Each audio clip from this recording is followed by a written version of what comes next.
It is that kind of restraint.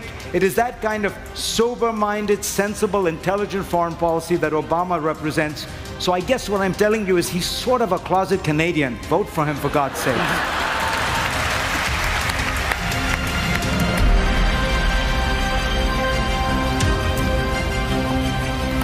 Good evening, ladies and gentlemen. Good evening. Thank you for being here for the Munk debate on populism. My name is Rudyard Griffiths, and it's my privilege to have the opportunity to organize this debate series and to once again act as your moderator. I want to start tonight's proceedings by welcoming the North American-wide television and radio audience tuning into this debate, everywhere from CPAC, Canada's Public Affairs Channel, to C-SPAN across the continental United States, to CBC Radio Ideas. A warm hello also to our online audience who's watching this debate right now via our social media partner, Facebook, on Facebook Live, and on the Munk Debate website, www.monkdebates.com. And finally, hello to you, the over 2,800 people and counting who braved some protests tonight to be here in this hall for this important debate on this vital subject. All of us at the Munk Debates thank you for standing up for substantive, serious conversation on the big issues changing our world. Thank you.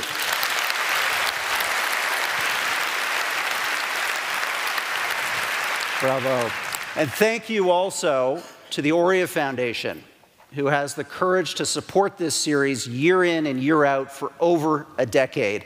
Let's have a warm round of applause for the Munk family and the late and great Peter Munk. Woo!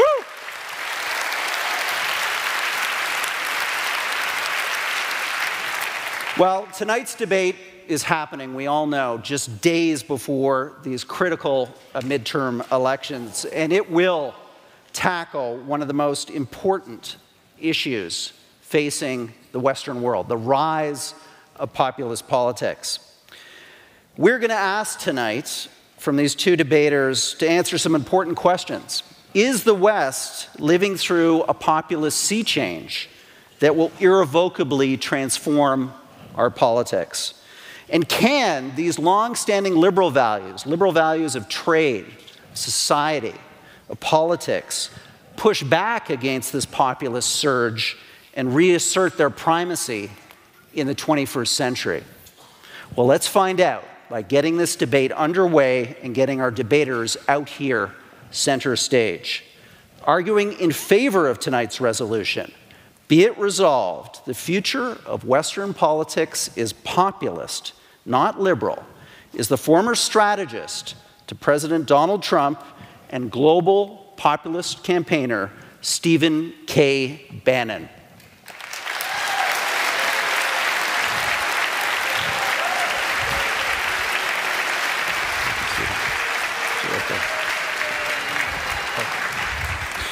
Speaking against tonight's motion, be it resolved, the future of Western politics is populist, not liberal, is the best-selling author, Atlantic Magazine's senior editor, and staunch critic of President Trump and populist politics, Toronto's own David Frum. Thank you, David.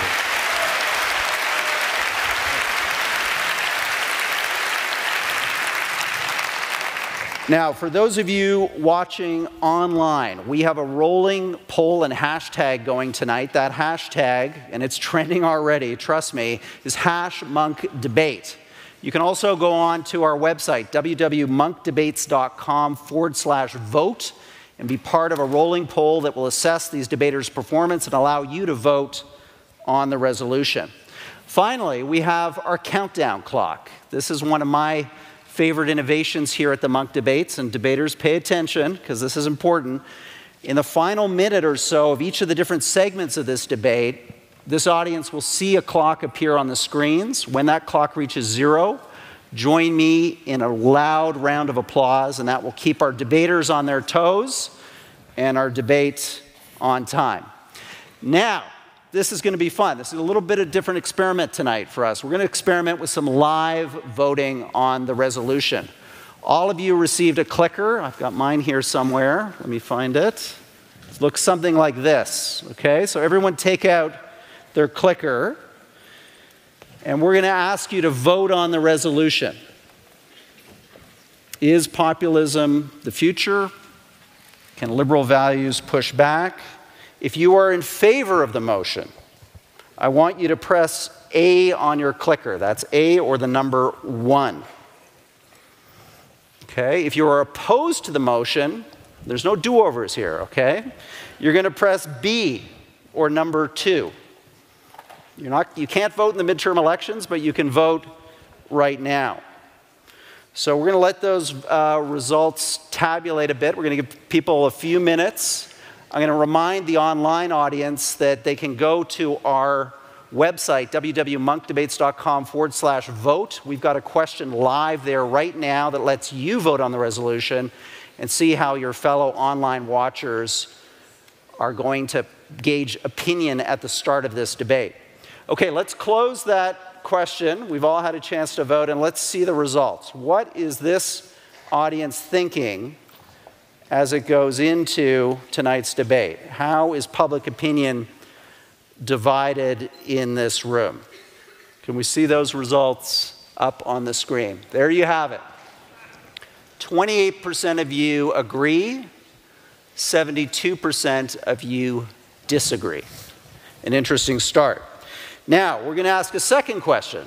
We're going to ask right now what your views are as to your own state of mind. Are you likely to change your opinion over the course of this debate? Could you hear something on stage that could cause you to switch your vote at the end of tonight?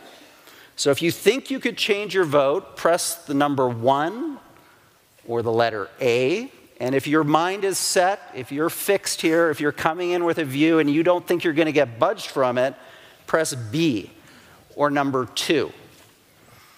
And again, to our online audience, you can do the same thing via our online poll at www.monkdebates.com. I'm going to give a few more moments here for the audience to input their vote. I think everybody has done that. So let's get those results up now. We're going to close that question and show our debaters how much opinion in this hall is in play. Take them a moment to put those numbers up on the screen. Going to give it a couple more seconds. There, we've got it. 57% of you, so a majority here potentially could change their vote. So this debate is very much in play. Let's get it underway. We're going to start with opening statements, 8 minutes each, a bit longer than usual to give these two debaters time to articulate their views. And as per convention, the person speaking in favor of the motion will go first. So Stephen Bannon, I hand the podium over to you. Thank you. I want to thank the people of Toronto, the Monk family for hosting this, having me tonight, and for the men and women outside who are exercising their freedom of speech rights to protest. It's not a question of whether populism is on the rise and populism is going to be the political future. The only question before us is it going to be populist nationalism or populist socialism? To understand the velocity, the intensity, the depth of the populist revolt on a global basis, we have to go back to the beginning, what Hollywood would call the inciting incident. I want to take you back to September 18th, 2008, Washington, D.C., the Oval Office. I think it's 10 or 11 o'clock in the morning. President Bush, David's...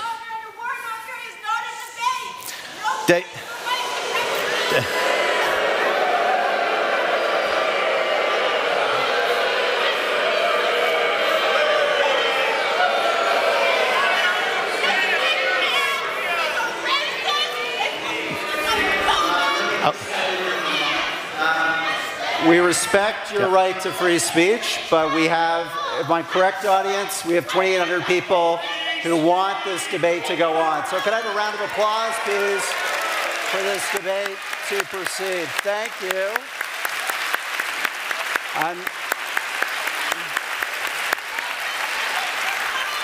Let's have a loud round of applause Thank this woman for her free speech rights.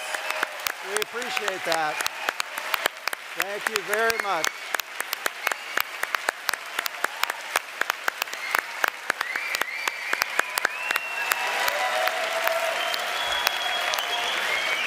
Okay, so if I have your attention on the stage, we're going to follow a policy tonight. This person has been cautioned. If she does not stop, she will unfortunately be asked to leave this debate. So, Madame, it is your decision. You can stay or you can go. What are we going to do?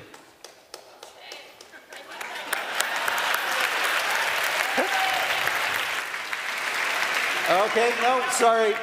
You're still engaging. Officers, we're going to move forward with our plan. If we can please remove the person from the hall.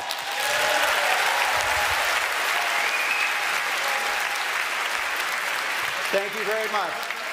A big round of applause for the Toronto Police Services this evening. Fabulous job.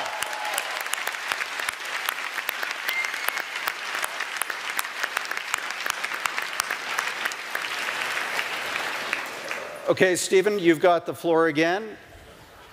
Thank you. We're going to give you an extra minute on the clock. No. No? I'll play by the rules. We're in the Oval Office. Secretary, or head of the Federal Reserve, Bernanke, Hank Paulson, Secretary of the Treasury, walk in, tell the President of the United States, by 5 o'clock this afternoon, by close of business, we need $1 trillion cash infusion into the American financial system. If we don't get it, the American financial system will implode in 72 hours, the world financial system 3 days after that, and we will have global anarchy and chaos. The greatest enemies of the United States, Mussolini, Hitler, Tojo, the Soviet Union, Al-Qaeda, Osama bin Laden. Nobody's ever brought the United States to its knees like that day. Who did that? Who's responsible for that? The populist? Donald Trump? No, the elites.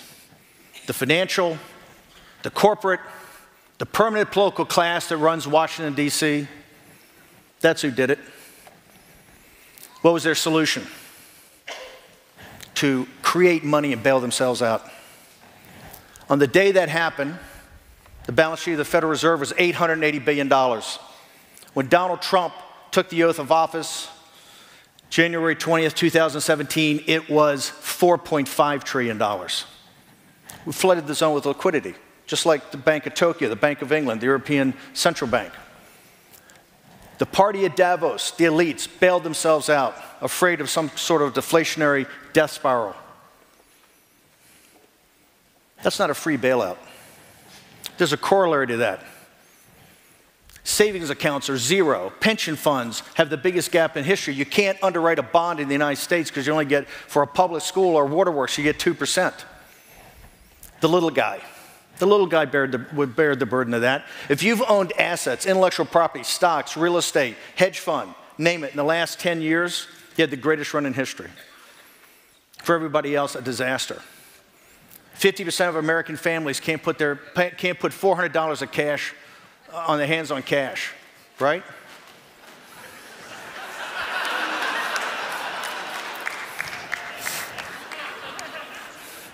I hate the elites, you got to lay that down there. 60% of our jobs are subsistence jobs. It wasn't Donald Trump, it wasn't the populist. The populist movement, the nationalist movement, is not a cause of that, it's a product of that. Donald Trump's presidency is not a cause of that, it's a product of that. When I stepped into the campaign in mid-August, the central number is not how far he's behind, is that 70% of the American people believed for the first time in our history that the country was in decline and the elites were okay with that. That managed decline was the wave of the future. Whether it's in education, the southern border, China, Korea, Iran, our education, our health system. It was Donald Trump that turned that around. It's the party. This is a very tough crowd. We'll have plenty of time to go through this.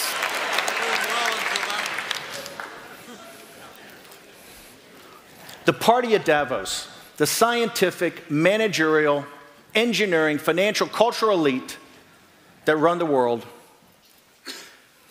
have left a financial wasteland and decoupled from the middle class and the working class throughout the world.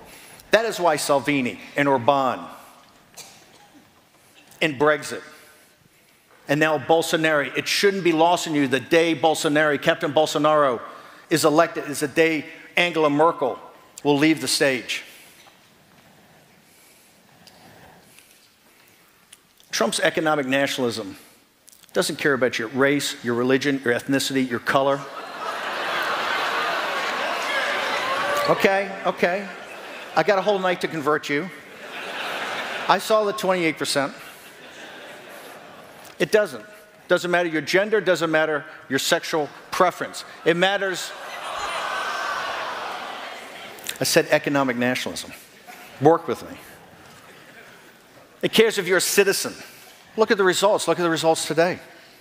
Lowest black unemployment in history, lowest Hispanic unemployment in, 30 years? Wages rising across the board. Manufacturing jobs coming back. The populist nationalist message and its policies are working in the United States, and it's spreading. The revolt in Europe and now in Latin America. And I get contacted every day from Asia, from Africa, from the Middle East. We're at the beginning of a new political revolution, and that is populism. The only question before us, is it going to be a populist nationalism that believes in capitalism and deconstructing the administrative state and giving the little guy a piece of the action and break up this crony capitalism of big corporations and big government? Or is it going to be a Jeremy Corbyn and Bernie Sanders type of populist socialism? Because the party at Davos and the elites have blown too many calls. Too many existential events. The rise of China, the $7 trillion spent on the wars in Iraq and Afghanistan, the deregulation that led to the financial crisis in 2008, how the financial crisis was bailed out, where we are today in this over-leveraged society. Because as you know, most of you in this room that work in finance, we're heading to another financial crisis. That is the question before us. What form of populism? And I hope tonight that the good people in Toronto will listen with open ears as we debate this topic. Thank you very much.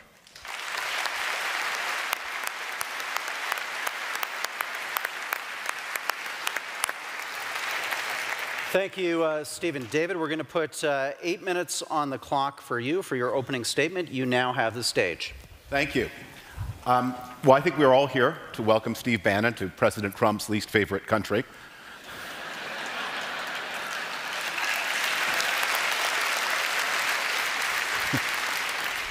I worry that some of those protesters may have confirmed the idea that Canada does present a pillowcase national security threat. But I'd like to begin tonight by taking the protesters' question very seriously. And to answer this question, why are we here? What are we hoping to achieve tonight? We're not here to mount an entertainment or to do a show. We are here to engage in the most important, the most dangerous challenge that liberal democratic institutions have faced since the end of communism. Steve Bannon is a figure from history, a very important person. He advised the President of the United States at a time when that future president was on his way to losing, and Steve Bannon helped to turn the campaign around. He has been an advisor to parties all across Europe, many of which hold power, as in Italy. He has been an advisor to the new president of Brazil. His Breitbart.com became an urgent force in American politics, transforming the way conservatism used to be into a new kind of political movement.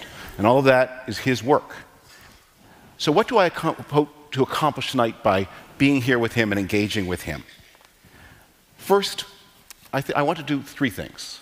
First, I want to speak to those who are genuinely undecided. There may not be so many, but you are important. And you may be wondering, does the kind of politics that Steve Bannon is speaking for and that President Trump articulates, does that politics offer me anything? Should I listen to it? And I'm here tonight to tell you, it offers you nothing. It does not care about you. It does not respect you. Steve Bannon has said, he said it to Michael Lewis in an interview in February, it is anger and fear that drives people to the polls. Anger and fear is what is offered, but nothing substantial. Second, in addition to those who are undecided, I want to speak to those of you who see President Trump's politics for what it is and who resist it. I know how worried you are. I know the fear that many feel. And I stand here to reignite your faith and to speak to your courage. These symbols that many of us wear tonight on our lapels remind us that this is not the first time that democracy has faced thugs and crooks and bullies and would-be dictators and those who seek to build themselves up by tearing others down. This is not the first time that such people have puffed themselves as the wave of the future. They were wrong then, they are wrong now.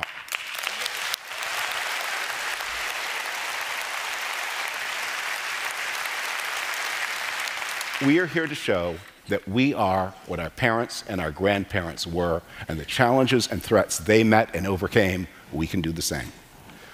But the last group of people I want to speak to, and maybe this is the most important, I want to speak to those who see Trump politics for what it is and who support it anyway. Many people are excited by the joy of destruction, wrecking things they could never build, smashing things they do not understand. Steve Bannon has talked, is in the quote, of burning everything down. I'm sure he means that metaphorically. But we are nearing the 80th anniversary of Kristallnacht, and there are people who understand burning non-metaphorically.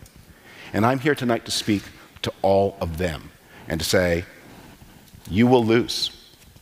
You will lose. You have been winning. It has been 5 good years for those people, but you will lose. And when you lose, your children will be ashamed of you, and they will disavow you, and the future will not belong to you.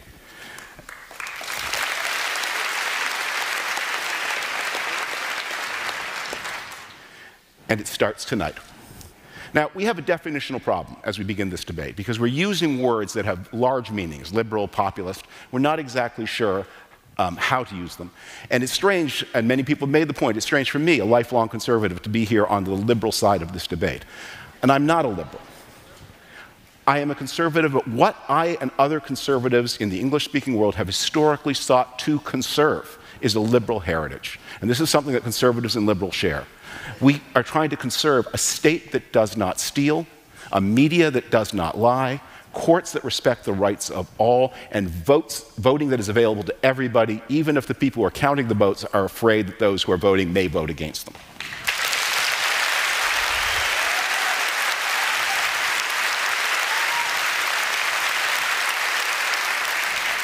And what is populism? What is populism? It claims to speak for the people, but it always begins by subdividing the people and by saying some among the people, because of their skin or the way they pray or their gender or whom they love or how they conduct themselves or for some other reason. Some of the people are not the people, they are those people. Populism begins by dividing the country between those people and us people and saying those people do not matter and our people do. And it is only on that basis, and you see President Trump doing this again and again, where he will say things like, I got 52% of the vote of women. Well, that's not true. He got 52% of the vote of white women, but the others don't matter. For him, the people is always, always only part of the people. Those who think differently and those who report on our crooked business deals or our clandestine connections with hostile foreign powers, they are enemies of the people, even though they are exercising the rights that you would think would belong to the people. Why will this populist movement lose? And why will our liberal institutions prevail? And at bottom, it's for one reason, which is this new populism is a scam. It's a lie. It's a fake. It has nothing. Now, I don't mean that just in the sense that so many of its leaders are crooks, although they are. President Trump is a crook. Viktor Orban is a crook. Marine Le Pen is a crook. And I don't mean that in the sense they say things that are not true. I mean they are Viktor Orban is looting Hungary on a post-Soviet scale. Marine Le Pen finances her party with Russian money and by stealing European parliamentary funds. And Donald Trump is running the most unethical administration in American history, enriching himself as he goes.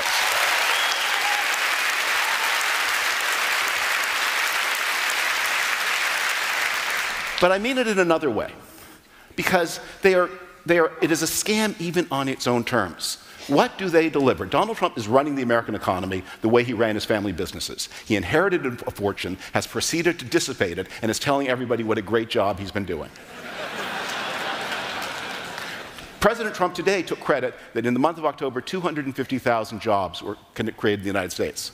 Congratulations, good number. There were 26 months under President Obama where that many jobs were created. And there are 5 months under President Obama when 300,000 jobs were created. It's not Donald Trump's doing, no matter how much he says it is. But here's what is his doing.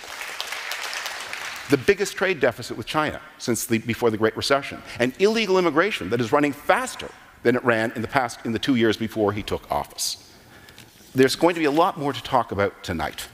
But I want to just ensure all of you, liberal democracy is stronger than it looks. Since 1945, it has built the most decent,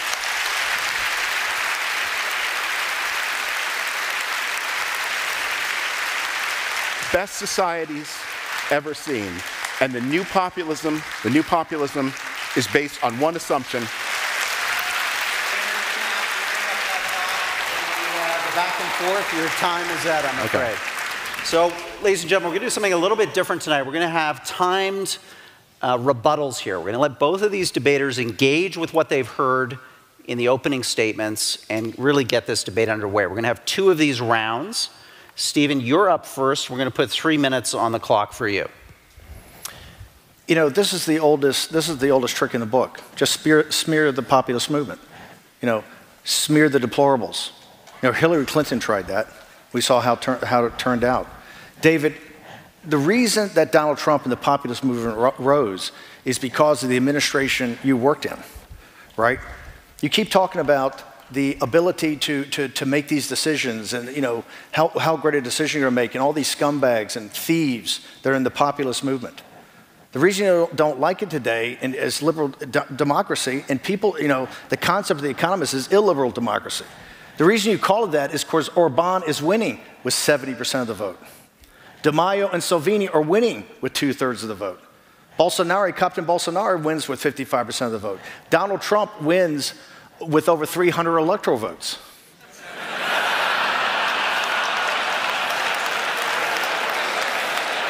Tough.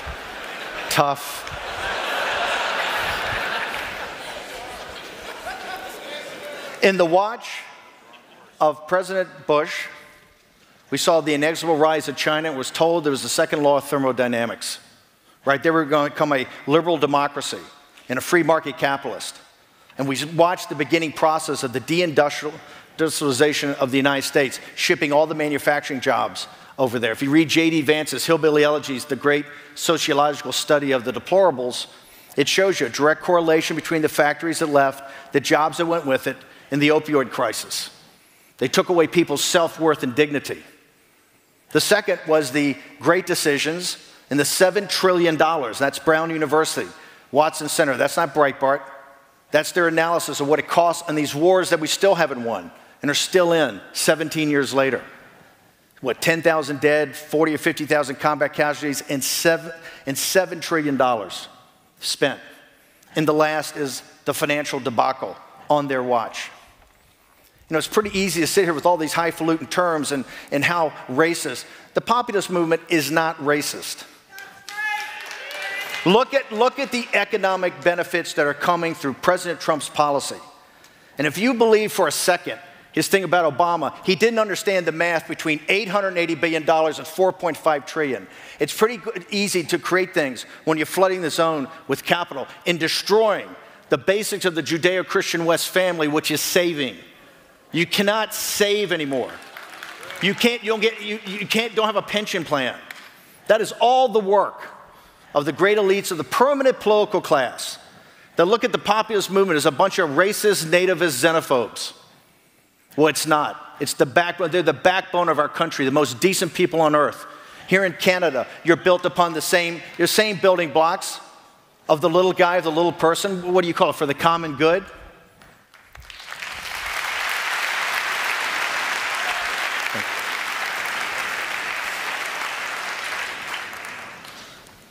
I did work for President Bush, and I served him on one of the darkest days in American history, 9/11. I was in the White House that day, and I saw what the American spirit could be. Steve Bannon voted for President Bush twice. I believe that's correct. And we have one other thing in common, which is, he will maybe not remember this, but this is actually the second time he and I have met. The first time was I made an appearance in one of his films. That was about 10 years ago. I got a call from a friend of mine. There was this Wall Street banker who was setting up a new career as a Hollywood producer. Would I be interviewed for one of his movies? And we talked about these very themes. And at the end of it, Steve Bannon kindly sent me back to work in one of his limos. So I am very surprised to see my old producer friend now emerging as this fiery tribune of populism.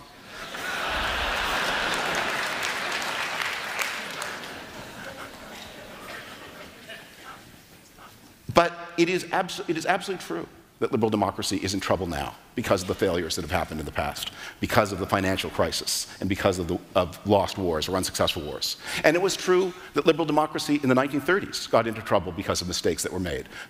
There would have been no fascism had the 1920s led to permanent success.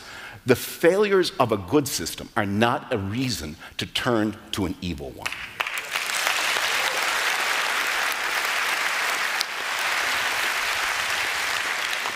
We have to renew and repair. When Steve Bannon and I talked, one of the things we had in common, and this is one of the things I really credit him for, is in a world of Republicans who said that everything was fine, Steve Bannon was one of the first people to see that things were not fine. And we saw the same thing.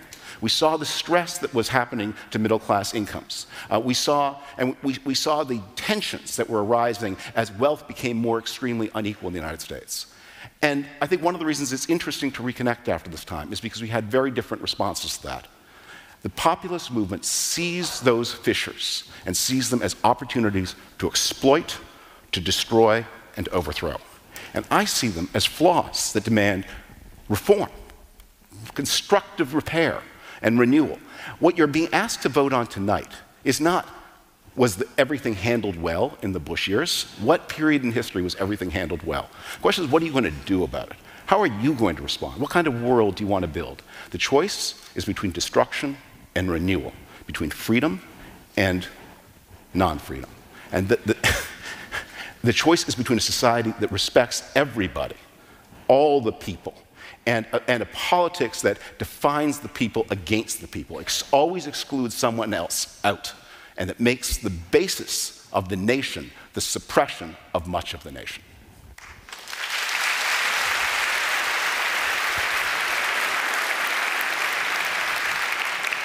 I mean, David Frum needs no introduction. He's one of the most significant public intellectuals in the United States, and particularly the conservative movement. And yes, I reached out to him when I made a film about the financial crisis because I needed his intelligence, I needed his perspective, I needed his wisdom.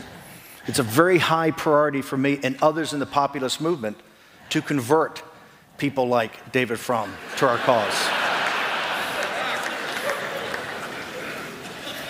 We're not trying to stop elections. We're going to win elections. We love elections because we're going to win. Victory begets victory. We're not saying don't have elections.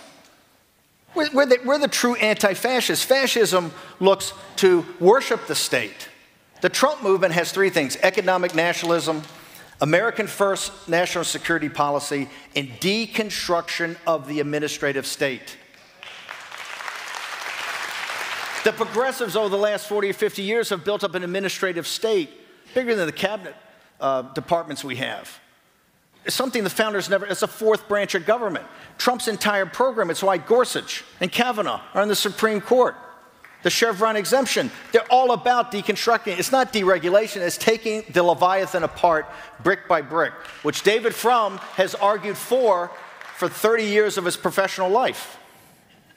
Economic nationalism is putting your country first when it comes to the economy, and to not have the maximization of shareholder value, but have the maximization of citizenship value. If the Trump program and the populists are so bad, David, how do we get the new NAFTA deal? And the key to the NAFTA deal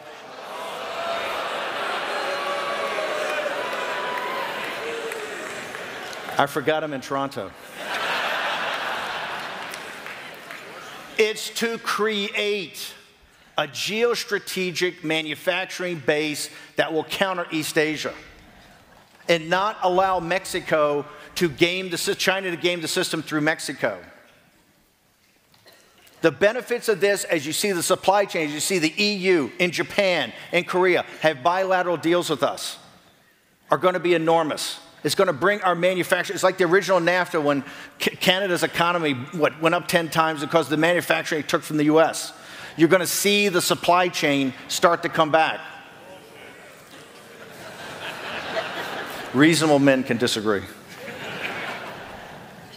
The American First National Security Policy is to, the rules-based international order is on the backs of the deplorables. It's their sons and daughters in the Hindu Kush, in the South China Sea, on the 38th parallel.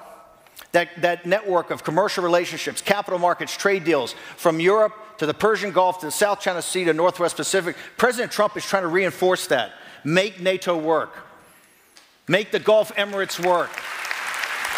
Have free navigation in the South China Sea. And make our allies.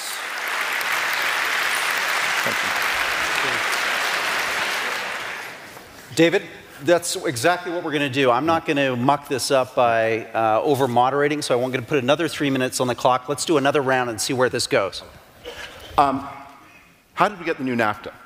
I'm going to tell you a story. This is a true story, ominously enough, about how President Trump found his most important trade advisor. When he, to his surprise, won the election of 2016, he decided trade with China was going to be an issue. So as one does, he asked his son-in-law to find him one. Jared Kushner, as one does, went to the Amazon website and typed the words China and trade into the browser. And he pulled up a video called Death by China, made by a man named Peter Navarro. It was a very exciting video, lots of flames. Peter Navarro does have a PhD in economics, but no peer-reviewed article. I think he was teaching, I don't know where he was teaching. And he's now the chief trade advisor to the United States. And maybe it fits, because when President Trump was making notes on his approach to trade, as Bob Woodward reports, he wrote as a prompt in one of his speeches, "Trade is bad." So how did we get the new NAFTA? A lot of responsible people surrounded Donald Trump and tried to encourage him to do as little damage as possible to the most important trading zone on earth. And the good news is that although the president crashed into the podium and knocked the cell phone to the floor, the screen is not too badly damaged. And NAFTA is waiting there to be repaired and brought into the modern age when there are people with good faith who can do things like negotiate the digital economy, none of which got done. No constructive work got done. All that happened was that NAFTA was prevented from being destroyed. You know, one of the questions we talk about here tonight is nationalism and globalism. Globalism, it's supposed to be a bad word. You know, North American lungs breathe Chinese pollution. Russian missiles shoot down Malaysian airliners with European citizens aboard. The only way we're going to stop this planet from getting too hot for our species to live on is if we all work together. It's one planet.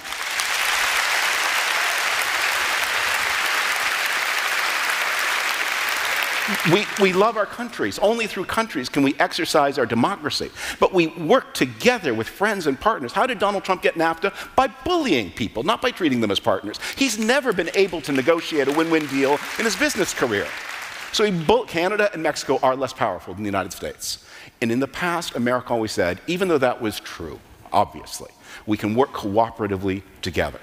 But this idea of America first, or Hungary first, or France first, or Germany first, it gets progressively less attractive, doesn't it, as we name the other countries who are going to put themselves first. We left that behind to say, we are going to build a community of democratic nations who understand that, of course, there are clashing interests that have to be worked out, but we are stronger always when we work cooperatively, and that we can build peace and prosperity. That's a liberal idea. In the truest sense, Because the thing we've been arguing about for 200 years is the relationship of human beings one of domination and oppression, or one of potential fruitful cooperation? And that is...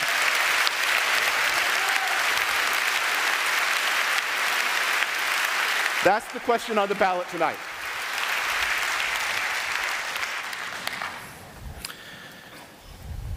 In the populist nationalist movement in Europe, as I've gone around and met the leaders, and I'm not an advisor to these individuals. I've set up a group called the Movement to be kind of hopefully the interconnective tissue that can help them focus on the European parliamentary elections next year. Not one leader, haven't heard one, say they want to destroy the European Union. What they talk about is the sovereignty of their country. They want their countries back, and they want their countries to be sovereign entities. And they want their citizens to be empowered and not to kind of report to these transnational entities that have no accountability. The ECB and the EU. They want to make the European Union, not the United States of Europe, where Italy's like South Carolina, France is Georgia. They want to make it a collection of sovereign individual states that work together. Why is that so hard, and why is that demonized? Why is the nation state that's been with us, what, since the Treaty of Westphalia, is the central building block of our world? Why is all of a sudden the nation state so scorned? Why is the term nationalism so scorned and demonized? What people want is subsidiarity. They want as much control as they can have as citizens. And that's through the nation state. Donald Trump gave that back to the American people. I know you may mock and ridicule it, but the economic turnaround didn't come from Obama, and everybody in the United States knows that.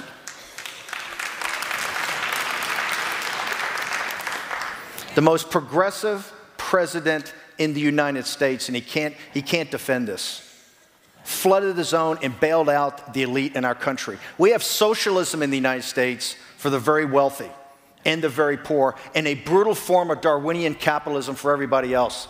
The devil catch the hindmost. That's what the future entails if we don't get this right in Trump's administration and further administrations. If we don't bring out the benefits of capitalism, if we allow the millennials are nothing but 18th century Russian serfs right now. They're better fed, they're better clothed, they're in better shape, they have more access to more information. They don't own anything, and they're not going to own anything. Because of what Obama did, they're 20% behind today where their parents were. And they live in a gig economy. They can't afford a house. There's no pension plans. There's no careers. That, by the way, is the biggest potential for our populist movement, is the millennials. Because they're going to see the logic of what we are talking about. Once again, and David, we are not saying we shouldn't have elections. We're not saying, you just don't like it now because the establishment Republicans can't win any elections. What you serve up in all your brilliance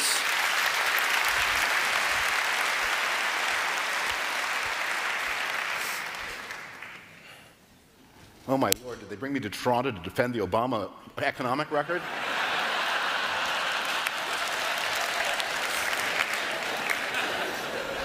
This is a weird argument to be having at the end of the worst month in financial markets since the financial crisis of 2009. The financial markets are telling you the Trump economy is careening to disaster. Steve Bannon cares a lot about manufacturing jobs. Since the bottom of the recession, I looked all these things up, I don't carry this up around in my head. Since the bottom of the recession, the United States economy has created 1.2 million manufacturing jobs. 2/3 of those jobs were created while Barack Obama was president, 1/3 since Donald Trump has taken the presidency. The Trump economy is the continuation of the Obama economy, but with more tariffs, more inflation, and higher interest rates. And as Steve Bannon himself very astutely said, with a giant financial crisis heading our way, but it's not created by Ben Bernanke. It's created by the actions of this presidency. Populism always ends in economic disaster because populist economics is not interested in results and it's not interested in the future. It is an attempt to exploit emotions to gain power. President Trump on the campaign trail has keeps accusing the Democrats of wanting to turn the United States into Venezuela. But his policies really are inspired by Juan Perón's Argentina. High tariffs, massive borrowing. The United States is going to run $1 trillion economy, $1 trillion deficit in the coming fiscal year, a bigger deficit than George H.W. Bush ran to win the first Gulf War, and a bigger deficit than George W. Bush ran to fight the second Gulf War. And all of this is coming to a head, and the financial markets are telling us this. You know, it is a funny thing to talk about millennials here, because I don't know there are very many here, unfortunately. A few, some of mine. They're unpersuaded. They're unpersuaded. They're unmobilized. Because like all people, millennials, like all human beings, like every group, every one of us, they can feel when they are respected, and they know who has their interests at heart. And they are going to demonstrate on Tuesday who they feel is not protecting them.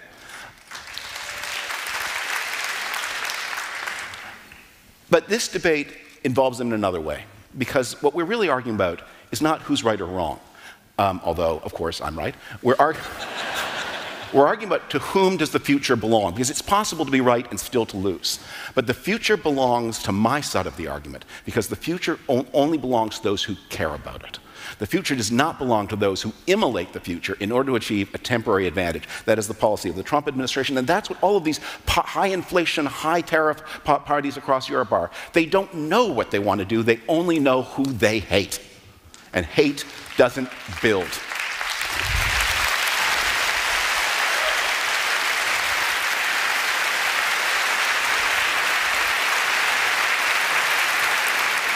This is just too good. So I'm going to put another 3 minutes on the clock for you, Steve. You're not getting off too easy tonight. Another 3 minutes. Come back on David on those points.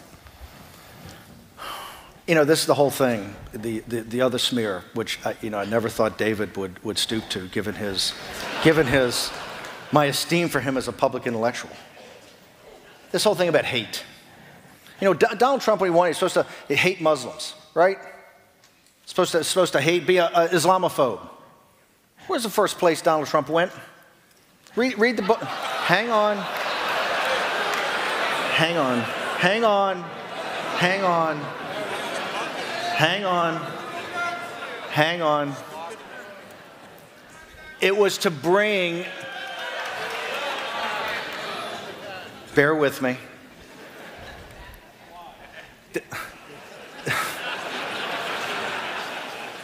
The Islamic world had reached out to us. There has been limited engagement during the Obama administration.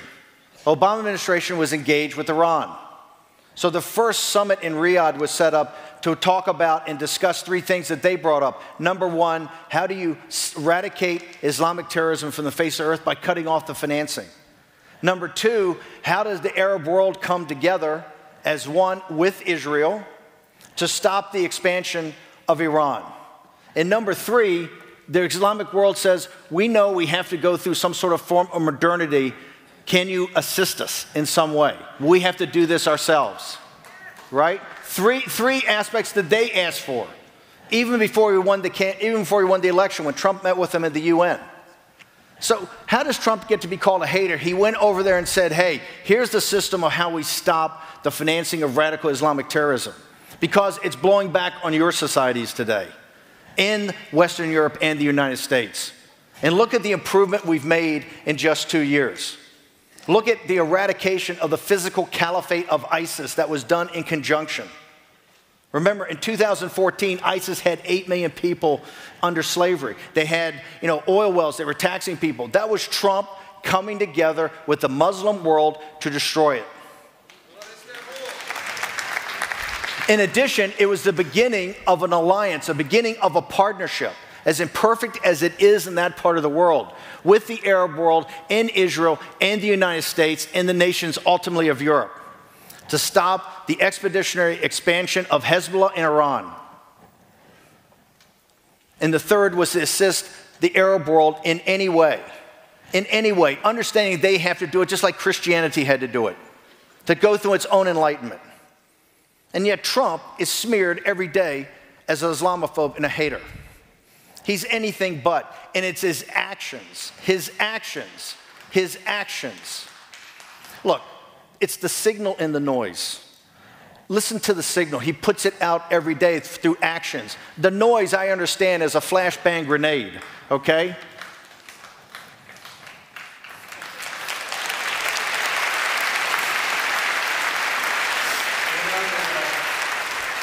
You guys have been superb. You've practically made me irrelevant in this debate, and that's a sign of a great debate when the moderator doesn't have to step in. But I want to just cover off, because I'm conscious of our time, I want to cover off a couple questions that I know are on people's minds watching online in this audience.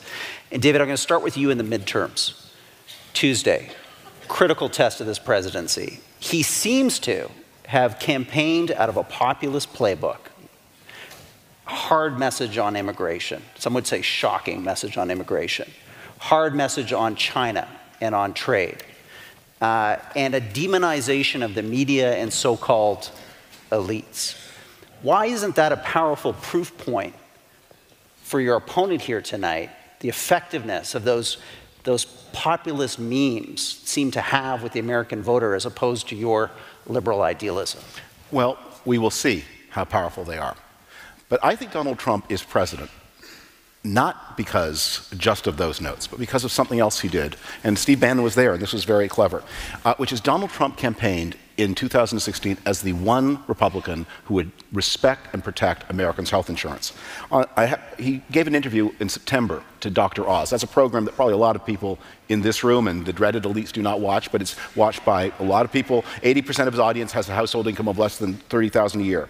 And Donald Trump said on the program, we're going to come up with plans, healthcare plans, that will be so good and so much less expensive, both for the country and for the people, and so much better. Lack of detail, but you hear the commitment. So what did he do? Nothing. Nothing. Healthcare under Donald Trump is clearly, especially for the Dr. Oz audience, worse. His administration is right now in court trying to make it possible for insurance companies to deny coverage to people who are already ill. And the Democrats are talking about health insurance. Republicans should have had an answer to this question. One of the dreaded elites, whom I quite like, Mitt Romney, he did. And he actually got a larger share of the popular vote than Donald Trump. But the ball didn't bounce right for him in the Electoral College, and so this job was left for Barack Obama to do. But that is going to be a pounding, because though the people who we are supposedly here to protect, the people that, if we actually are concerned for them and are not just using them, they need a health system that works for them, and Donald Trump has blown it up. Stephen, it comes to you on a midterm question also. You've said it, this is a critical test of your guy, of this president. If he does not maintain both houses, his presidency is in real danger, according to you. Yep. That's the end of his populist movement. That's the end of your populist icon. We're just in the top of the first inning on populism. This is a critical test, there's no doubt about it. I think if you look at what's going to happen, I believe we will hold the Senate, and I think it's a complete dogfight for the House, and we'll see. If we lose the House of Representatives, I've told you, and I've seen David talking on TV, the Trump program will grind to a halt. There's no doubt about that. But remember, we understand it's a process. Both Brexit and 2016 are inextricably linked. Look at Brexit 2 years later. They're no closer to a deal than they first started, right? Because the establishment wasn't just going to pat the British workers on the head and say, what a great idea, why don't you just leave the EU? Just like with Donald Trump, they're not going to pat him on the head and say, this is fantastic. All your great populist and economic nationalist ideas, why don't you just take the keys and run for it? You're going to have to win election after election after election. And I think the Trump base understands that. I anticipate it's going to turn out. But I want to address one thing with David. We won as a coalition. One of the first things I did was reach out to the Republican establishment in mid-August. We had to win as a coalition, just like the Reagan coalition, where you had, economic conservatives, and you had anti-communists, and you had the religious right. We have the same thing. We have the establishment. We have the populist nationalist movement. We have limited government conservatives. We are a broad coalition. That's what needs to come together to win.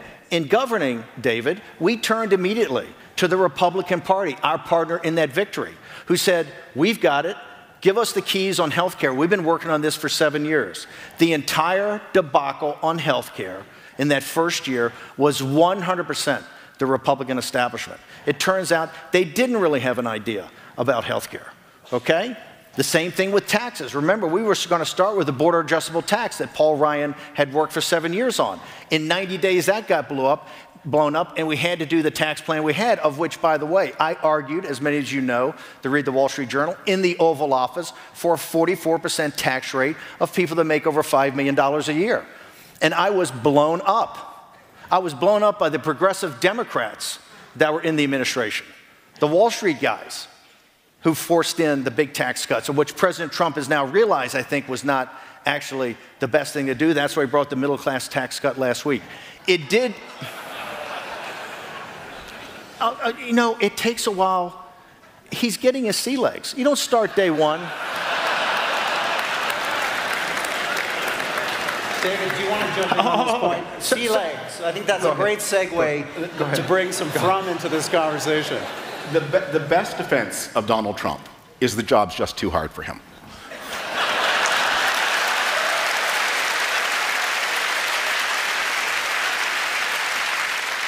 He's not the best defense is he looks cruel and unfeeling and bigoted and hateful, but really the problem is he's just never run a large enterprise before, and he certainly never paid his debts before, so how could he do it? The buck must stop anywhere else. Donald Trump did all these things. He signed all these things. It is an amazing fact about the presidency that you do have to deal with other people, and you do have to make compromises, and you do have to build coalitions, and if you can't do that, then you're not very good at the job of being president. Fair enough. The economy is not only growing at 3.5%, some say maybe 4%. I realize we owe President Obama all that, 3.5%. Trump is taking liquidity out of the market. He's taking $360 billion in quantitative tightening. He's not opening up the spigots to liquidity. And what he's doing in national security, he is the one that's trying to rejuvenate NATO. He is the one that's sitting there and go, hey, you cannot, listen, the British can put up 1 combat division, the French 2 combat divisions, all the rest of NATO a combat division. The United States can't bear the entire burden. We have a $1 trillion defense bill. I know it says $780 billion. It's $1 trillion, okay? It's $1 trillion. We can't afford to continue to do that. It's not that we don't want to be engaged in the world, and we will be engaged in the world. But what Trump is saying, from Europe to the Persian Gulf, South China Sea, Northwest Europe, it's trade deals, commercial relationships, capital markets, and an American security guarantee. That has to change. We have to have partners like we have allies in Canada, in Israel, in UAE. Everybody else has to step up and be an ally. We're not looking for protectorates. That's what Trump's saying. I haven't seen one, and David, we can get into this. I haven't seen, and I don't want the discussion of populism to devolve to about Trump's presidency. I haven't seen a bad decision from Trump yet. When we talk about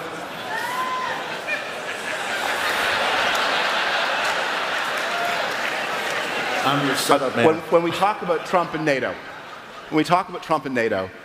this is where I really feel for the poignancy of Steve Bannon's position tonight. Steve Bannon wore the uniform of the United States. I believe your daughter wears it now. Yeah, she's 101st Airborne.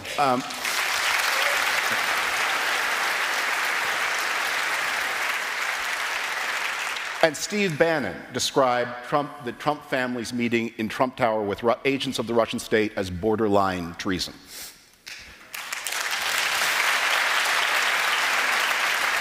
So I accept that you believe in America's defense relationship with its traditional allies, but your president does not and his family does not, and they are selling the United States. David, do you disagree, though? Let's talk about NATO, because this is about American first national security. Donald Trump is trying to save that alliance. What he's saying is people have to put in 2% of GDP. Right? You just can't continue on like this. When we first stepped in, we put a $30 billion supplemental just because of operational readiness. The entire German defense budget is not more than $30 billion. We're not looking for protectors, and that's what Trump's saying. Trump is more engaged in the Persian Gulf. He's more engaged in the South China Sea. He's more engaged in the Northwest Pacific. He's more engaged in NATO than any president in living memory. But he's doing it in a way to say, hey, we can't bear the entire burden anymore. We just can't. The deplorables, it's all on their shoulders. It's their kids and their money. And it's come time that we're not looking to be an empire. We're not an imperial power. We're a revolutionary power. If the suggestion, Thanks, Mom.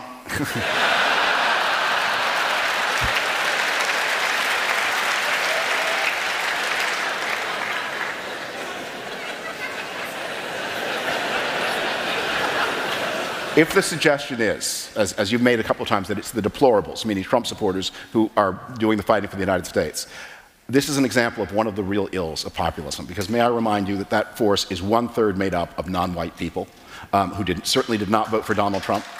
And they get forgotten and omitted from the story. We have to be able, as we see the country, as we see the United States, to see it as it is. You're only a patriot if you love your country as it is, not as you imagine it might have been in the past, and not if you begin to chop off groups of people you think do not belong there. Donald Trump on NATO.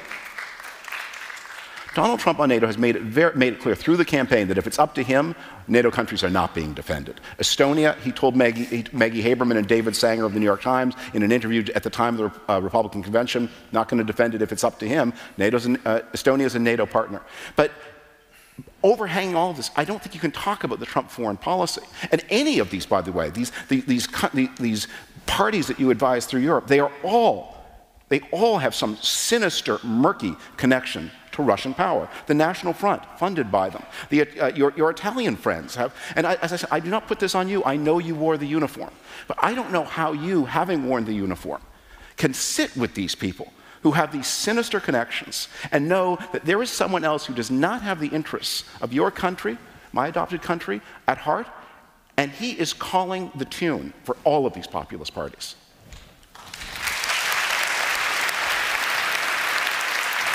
I want to return to Russia in a second, but I want to talk about the first one. My daughter, when she had her last command, she's back at West Point where she's on the staff. I think she had 15 non-commissioned officers, all of them African-American or Hispanic, right? I think something like 1/3 or 40% of the United States Army today is made up of African-Americans alone. Donald Trump understands that. The deplorables understand that. Remember, one of the focuses we have, that's why black unemployment's so low, Hispanic unemployment's so low. One of the focuses we have as a populist movement is to take 25% of Bernie Sanders' movement, the economic nationalists in that. The focus, and I've said this from day one, it's to get 1/3 to 40% of the African-American vote and 1/3 to 40% of the Hispanic vote, the working class and middle class. That realignment with the Trump base will give us a governing majority for 50 years. It'll be like 1932. 1.8 million African Americans that voted for Barack Obama did not vote for Hillary Clinton. Now, they weren't prepared to vote for Donald Trump. And I think you're going to see the same thing. They may not be prepared to vote for Donald Trump now, but it's a process. I think that the Democratic Party is going to be in complete shock on Tuesday about the turnout of the African American vote. And I think the Hispanic vote. If Donald Trump and his Republican Party, as it's been remade, not the McCain Party, not the Bush Party, not the party I believed in, if they believe that African Americans were going to vote for them, they would allow them to vote rather than bending heaven and earth to stop them.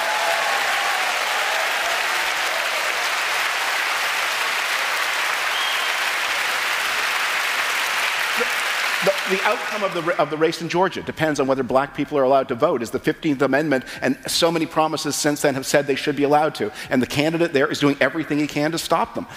This is what happened in 2016. It's true. Black voter turnout dropped off dramatically between Barack Obama and Hillary Clinton. Well, you might say that kind of makes sense. But something else was weird about that election, which is Hillary Clinton got fewer black people, or a smaller percentage of black people turned out to vote for Hillary Clinton than turned out to vote for John Kerry in 2004. Now, that's hard to explain unless you remember that between 2010 and 2016, a lot was done to make it much more difficult for those ethnic minorities in the United States to vote. And that is not happening by accident. It's a plan. And you cannot say that and this is why I keep returning to the theme, that populism is not a politics of some of the people. It is a politics of some of the people defining others of the people as not being of the people at all. And many of the people, including its free media institutions, are enemies to be sent pipe bombs to through the mail by supporters of Donald Trump. And that's a question we've got to address tonight, Stephen, which is the incredible hate that has seemed to have surfaced during these midterm elections. You know, You are the avowed architect of the Muslim travel ban in the United States. You participated in that. You are someone who the travel ban that was upheld by the Supreme Court of the United States. That travel ban? That travel ban. Okay, thank you. You are someone who's participated in rallies where your Democratic opponents are called evil, un-American. Are you really going to say to this audience tonight that all of that vitriol, all that hot populist rhetoric is not responsible for the spike that we've seen, and the numbers are real, in terms of political violence and even worse, white supremacist terror? You look, by the way, did Hillary Clinton not 2 weeks ago or 3 weeks ago? We're getting off topic here. This is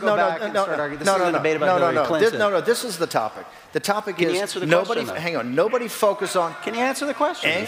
No. Answer the question. There is no correlation between. There's no correlation. None. Explain. No, there's just no correlation between the rhetoric of our movement and what has gone on. The first individual was obviously mentally ill, right, for many, many decades. He had done this back in the 1990s. In the horrible tragedy in Pittsburgh with the massacre, thought Trump was too close to the Jewish people because he had moved our embassy to Jerusalem. He thought Trump was too pro the Jewish people in the United States. He thought he was too anti-BDS. This guy was a hardcore anti-Semite, okay? And someone hated the Jewish people. How can you lay that on Donald Trump?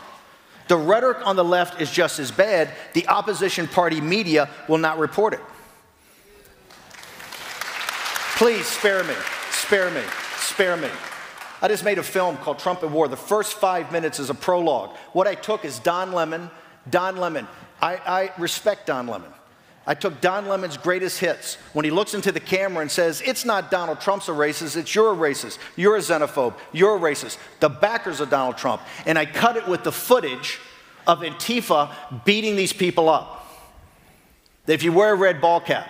And somebody said, where'd you get this footage? It's almost X-rated. I said, hey, this is shot by the cable networks. It's shot by people, it's just never played. It's always Trump's supporters that are the racists. It's always Trump's supporters that are the cause of all this. They never talk about Antifa. They never talk about the intimidation. Look at what happened to Ted Cruz. Look what happened to Mitch McConnell. Do not sit here and tell me that the left and the Democratic Party and the instigators like Hillary Clinton and Holder. Holder said when they go low, kick them. That's never mentioned. The violence that's brought up by the Democratic left is far worse than is brought up by our movement.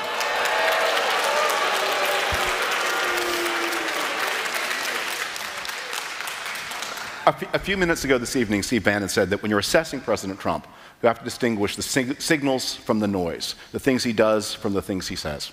So I wrote Words for a President, and one of the things I learned was that what a president says is what a president does. Now, obviously, President Trump is in no way accountable for that terrible crime in Pittsburgh. Obviously. What he is accountable for is what he didn't do decently afterwards.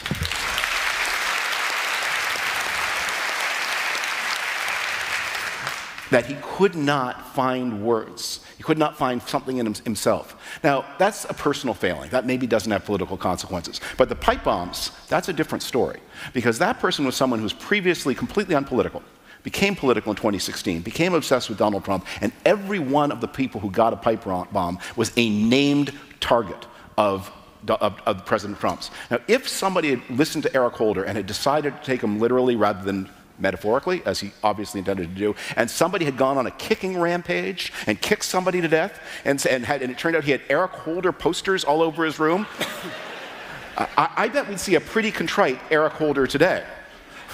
But that didn't happen. What did happen, though, was the pipe bombs went to President Trump's, the people he had named, and President Trump said, I blame the people who got the pipe bombs. David. You just said that President Trump made them targets. President Trump never made them targets. Maybe in speeches over this time, he singled those people out, but he's never sat there and said they're targets. You can't equate the two. There are 330 million people in the United States.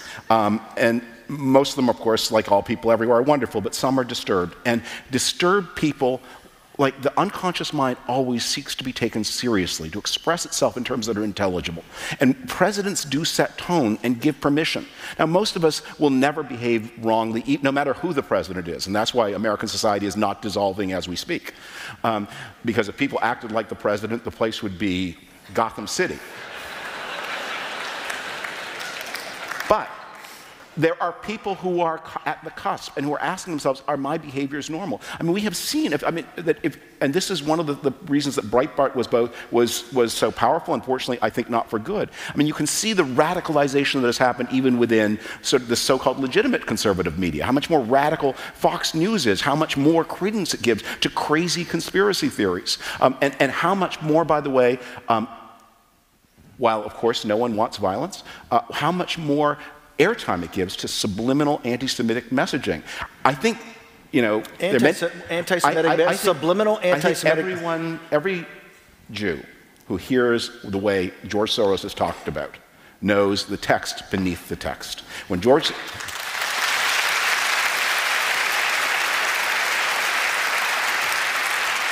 And I think, in a way, I try to, I can't, of course, put myself completely in the person's shoes, but try to imagine how must it be to black people, or to Mexican Americans, or to Asian Americans, or members of any other group. This kind, when you hear this barrage, and you hear something that seems like, oh, we're just talking about this one shadowy mastermind, a plutocratic person who bends the world to his will through his monetary conspiracy. Not everybody else, just this one person. We all hear it, and we know what it is meant. And it has resonance through history, and we feel endangered.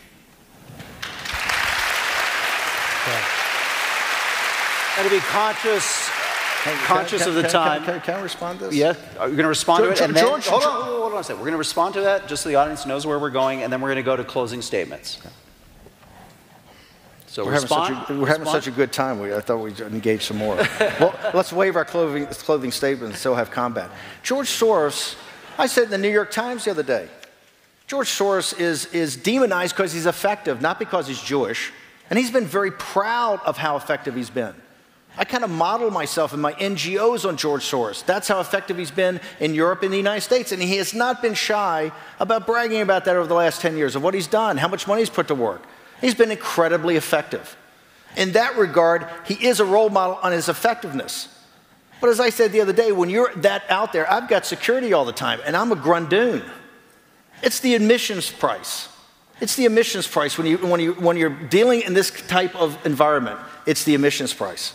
And this is not about George Soros being Jewish. It's just like globalists. It's not some dog whistle it's not about the Illuminati or the Jesuits or the Freemasons or the protocols of the elders of Zion. Okay, the party at Davos, this is the thing, it's no conspiracy, it's in your face. It's in your face every day. Look at the op-ed that was written, the anonymous op-ed that was written about President Trump, this kind of rolling coup in his administration. They're quite proud of the establishment Republican who said, we're the steady state. That's what it is. There's no hidden conspiracy, and there's certainly no subliminal. The commercial that they rip on President Trump was written by myself and Stephen Miller. Stephen Miller's Jewish. There was nothing trying to, any code words about that. It was off a Hillary Clinton speech.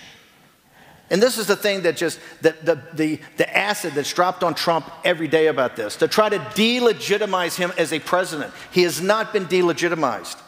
He has not. This is the nullification project, David, that started from the moment he won. The establishment rejected him. They considered him a clown. They considered us clowns.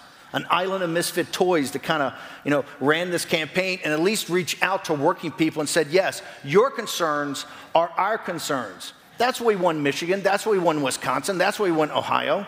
It wasn't Trump that didn't use Barack Obama, right, to go to places like Iowa where he had won in landslides before, or Ohio or these other districts. That was Hillary Clinton's campaign. This thing of the total demonization, I understand how he's triggered people. That's why we may lose the House. The left, the Time's Up movement, the resistance, and the Tom Steyer movement. I disagree with their ideology. I admire their grit and determination because they understood something that David and the Republican establishment did not get. That Donald Trump is a transformative president and a historic figure. He's going to be in your lives 10, 20 in 30 years from now. That's a Kafkaesque novel, isn't it? It is. And it's just not about the judges and the 140 federal judges in appellate court that are going to go to 200, that are all going to be Federalist Society and textualists and originalists and deconstruct the administrative state. It's what he's doing from a legislative point of view. Trump is, and that's why do you think the left has been out there like the Tea Party? Why do they think they've been out there since April and May, doing the hard work of politics, knocking on doors? You know why? They know they have to stop him on Tuesday or he's going to get further in their lives. They understand he's transformative. They understand he's an historical president, and it's just going to keep on. Okay, closing statements. We're going to put 5 minutes on the clock for you, David, and then Stephen, as per custom, you get the last word. I appreciate my promotion to the Republican establishment. Maybe that'll help me get a reservation at the Trump Hotel, where the lobbyists and the members of Congress gather to eat overpriced steaks and put the money directly into the president's pocket. That seems to me pretty much where the Republican establishment is today.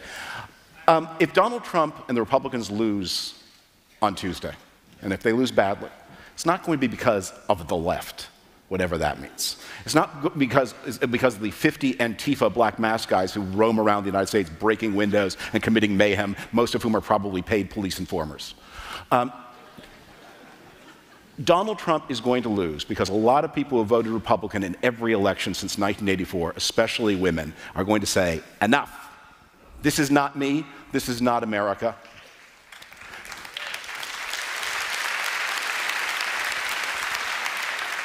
And across Europe, one of the things that needs to be borne in mind through all of these so-called populist parties across Europe, none of them are quite ever able to get an actual majority of the vote. They get stuck at about 1/3. And the secret of their power is not democracy, not to win elections, but to manipulate the political process, to manipulate the media process, to break institutions, to take over courts, to corrupt media, in order to exert power in anti-democratic ways. And that is indeed what Donald Trump has been doing in the United States, slowly corroding institutions. He is not a popular figure. Populism is not popular. Populism is the art of subdividing the country and excluding much of the nation from the rest of the nation in order to justify the authority of some. We're here tonight to talk about where the future is going. And we're here, I'm going to ask you for a little bit of an act of faith, not just to wear these, but to think about what they mean, the sacrifice that earned them. We wear these to remember people who shouldered arms at a time when things seemed a lot more hopeless than they do now, a lot more frightening than they do now. 1940, 1939, things seemed worse, and the people we were up against seemed more dangerous, and the forces of good seemed more divided. But they prevailed, and so will we. Liberal democracy is stronger than it looks because human kindness and decency are stronger than they look. The cruel always think the kind are weak. But they're going to discover that loyalty and patriotism, these are tremendous resources, and they are going to begin to be felt more and more. It's been 5 years of a losing hand for those who believe in the things that I do and that I hope that many of you do. Whatever our party identification, whatever you call yourself, if you believe in free trade, if you believe in a free society, if you believe in an executive that's accountable to the legislature, if you believe in honest government, if you believe that the head of government shouldn't steal and do business on the side and shouldn't be beholden to Vladimir Putin, if you believe those things, it's been 5 tough years. But at another dark moment, another great American president, Franklin Roosevelt, said, history has recorded who fired the first shot, but in the end, all that will matter is who fires the last shot. And on this one, the future belongs to the people who cherish the future. Not to the people who are despoiling it, not to the people who are indifferent, not to the people who are out for advantage, not to the people who know what they are against and can only tell you how to wreck, but to the people who actually have answers to the challenges that we as democratic societies face. The challenge of dealing with concentrated wealth, the challenge of making sure that economies grow faster, environmental challenges, the challenges of effectively and fairly governing a multi-ethnic society, the challenges of building ways that men and women can live together on terms of respect and equality. Those challenges, the people have answers to them. The answers will always beat the non-answers. Something positive will always beat something dark. That is something, anyway, that I believe and that I ask you to believe. I think we are going to see, when all of this is done, that the people who have done the right thing will be able to look back on their records with pride, and the people who have done the wrong thing will not. And that the answers tonight on the other side of this aisle are heading to something that George Bush, for whom I worked so memorably, called history's graveyard of discarded lies. I ask you to vote against the resolution, but above all, for your faith in yourselves, in what you've built, in a better world, in a world based on mutual respect, not on the domination of some by others.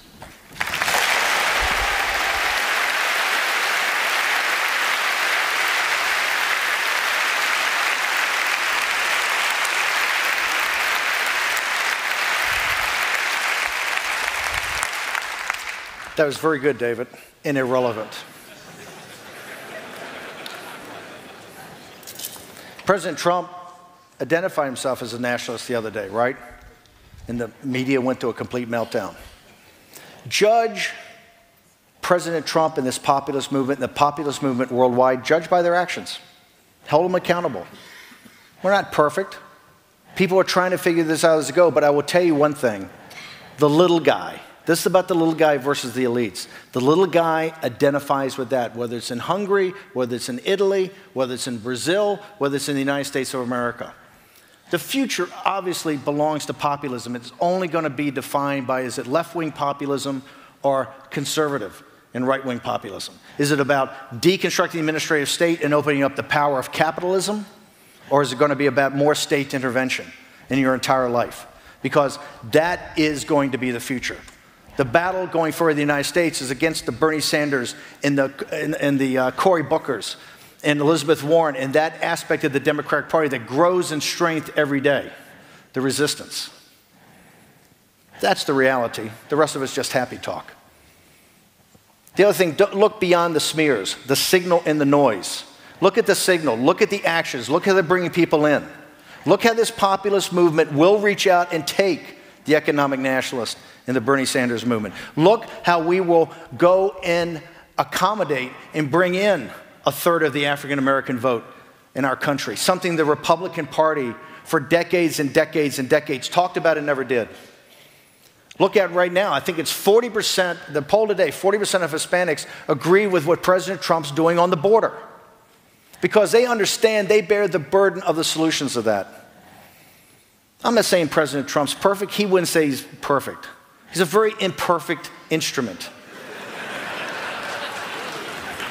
He might not say he's an imperfect instrument, but I can understand David's frustration. I can understand the angst. You know, as one of the senior public intellectuals and leaders of the Bush administration, the traditional the Republican Party, look at the 16 people that ran against President Trump in 2016, or the 14. They were a flower of a generation of donor money, of heritage, of AEI, of Cato, of Paul Singer, of the Kochs, of all of it. And look at the quality of the people. Jeb Bush and Marco Rubio, Governor Christie, Ted Cruz, Rand Paul, every vertical had its best person. It was the strongest field in the history of the Republican Party. And Donald Trump cut through that like a sift through grass, right? Why? Because he talked about trade. He talked about this radical idea, a radical idea of free trade, particularly when you're going against a totalitarian, mercantilist society like China. He talked about the deindustrialization of our country. He talked about where people's lives are. He talked about what mattered. That's why he won. That's why he won the Republican primary, and that's why he beat Hillary Clinton. Our whole thing was to compare and contrast. You're the tribune of the people, and she is the guardian of a corrupt and incompetent elite, a permanent political class.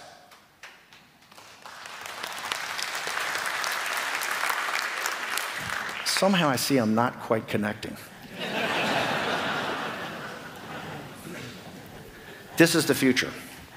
And it's not, and I realize David tonight tried to demonize this. It's not racist, it's not nativist, it's not xenophobic. The deplorables are the finest people. We're in the fourth turning of American history. We had the Revolution, the Civil War, Great Depression, World War II. And now the fourth turning. Every 80 to 100 years this happens because in generational history, it's the movie David was in with me. It's about how you're raised. how you raise the generation. We're in the great fourth turning. In the next 10, 15, or 20 years, the United States is going to be, we're either going to be the country we're bequeathed or going to be something totally different. And the backbone of our country, we're not an idea. America's not an idea. It's a nation. We have the greatest land and the greatest resources. We have divinely inspired Constitution and Declaration of Independence. But that's not our strength. Our strength is the deplorables, just like in Canada. It's the little guy. It's upon their shoulders everything rests. And they're the backbone of the populist movement. They're not racist. They're not nativists. They're not xenophobes. They're citizens of the greatest country in mankind's history. And they, not Donald Trump, not Stephen K. Bannon, not Mike Pence, they are going to lead us through this great turmoil is to come. Thank you very much for having us tonight.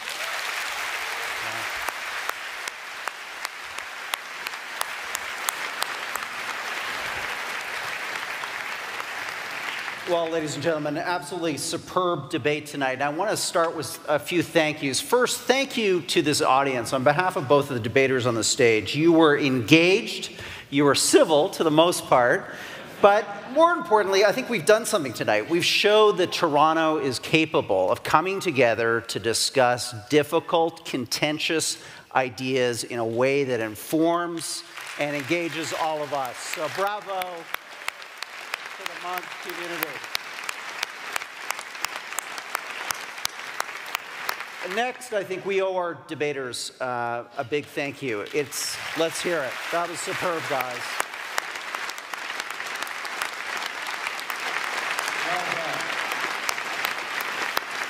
Opinions may or may not have been changed, but both of you talked across the moral and intellectual and ideological divides in our society, and that's something that just does not happen enough, and it's a credit to this series that we were able to facilitate that tonight.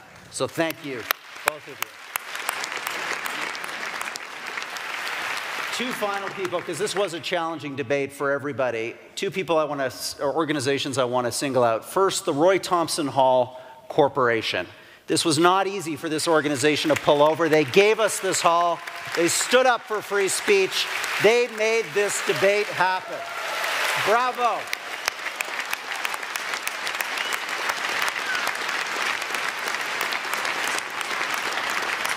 And finally, it just goes without saying that unfortunately there was a demonstration tonight. I understand possibly even one police officer was injured. So I think on behalf of all of us, we just thank the Toronto Police Services for everything that they've done this evening. Superb job, guys. Absolutely superb. Okay, we are now going to get to the point of tonight where we get to vote on this resolution for a second time and figure out how opinion has changed in this room as a result of the last hour and 40 minutes of captivating debate. So I'm going to open the question now, and we're going to allow you to use your clickers again. We're going to do the same thing we did last time. If you're in favor of the motion, be it resolved, the future of Western politics is populist, not liberal, press A or 1. If you're opposed to the motion, if you're against it, press 2 or B. While those votes are tabulating, let's just remind ourselves of where opinion in this hall started at the beginning of tonight's debate. If we can get those numbers up on the screen to see where we all started off. I think it was 28% in favor of the motion, 72% opposed, but we'll get those numbers up in a moment. And then we had a fairly large group of you in this hall that said that you could change your mind. I think slightly over 50% of people thought they could change their mind. So let's close the second vote on the resolution now. We're going to give it a few moments to that to tabulate, and then we're going to find out a really important live vote at this moment. How has opinion shifted in this hall? Can we see those results now?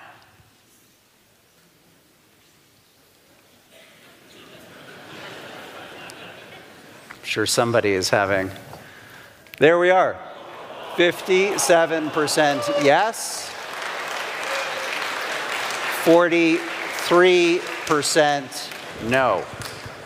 A pretty decisive result. Congratulations. Shake each other's hands for a superb debate. Fantastic. Such an honor to be up here with you. Okay, ladies and gentlemen, that's it for tonight. Thank you to the Monk family, the Aurea Foundation. We will do this all again in the spring. Have a safe evening on your way out.